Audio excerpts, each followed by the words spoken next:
Texas is on the verge of passing sweeping bail reform, new laws that could people accused of violent crimes in jail without bail until they stand trial. So voters in Texas would have to say yes to change our state constitution. Fox 4's Sean Rabb in studio with more. Sean. Yeah, and the bail reform will have an impact across the criminal justice system in our state. If voters approve the constitutional amendments in November, judges would be required to deny bail on charges like rape, murder, human trafficking, and if a judge does set a bail for someone accused of these type violent crimes, the judge would have to explain their decision in writing. I'm real excited. I've spoken to a lot of my colleagues around the profession, and what I like about it, it's focusing in on the most violent offenders that victimize our communities. Bail reform being passed by state lawmakers will ask voters to amend the state constitution, requiring judges to deny bail for a group of violent offenses like murder, assault with a deadly weapon, and other serious violent crimes, keeping defendants in jail until trial. You have someone that utilizes a firearm in the commission of an offense or commits a really serious felony offense, and in reality, once they get out on bond while they're awaiting trial, they're reoffend. Not in every case, but in a lot of cases we see that. We see that time and time again.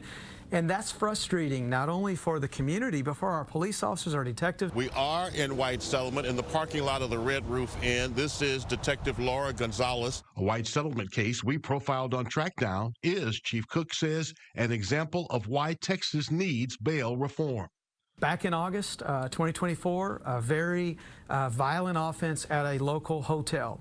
Shoots a man who ends up surviving, almost kills a toddler. It's on video, by the way. The shooter, caught on tape, is on the run before police get to the Red Roof Inn. He's committed a violent offense. He shot somebody, could have killed a toddler, like inches away from killing the toddler.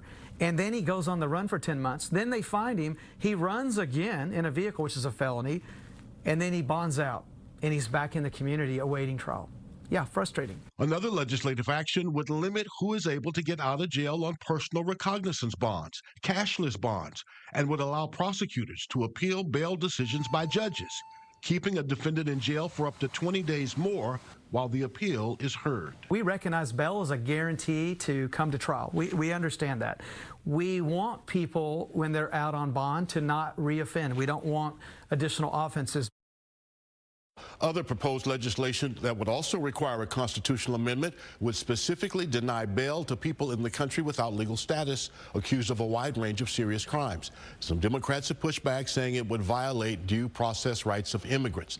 That will be voted on again tomorrow. All right, Sean Rabb in studio, thank you. All right.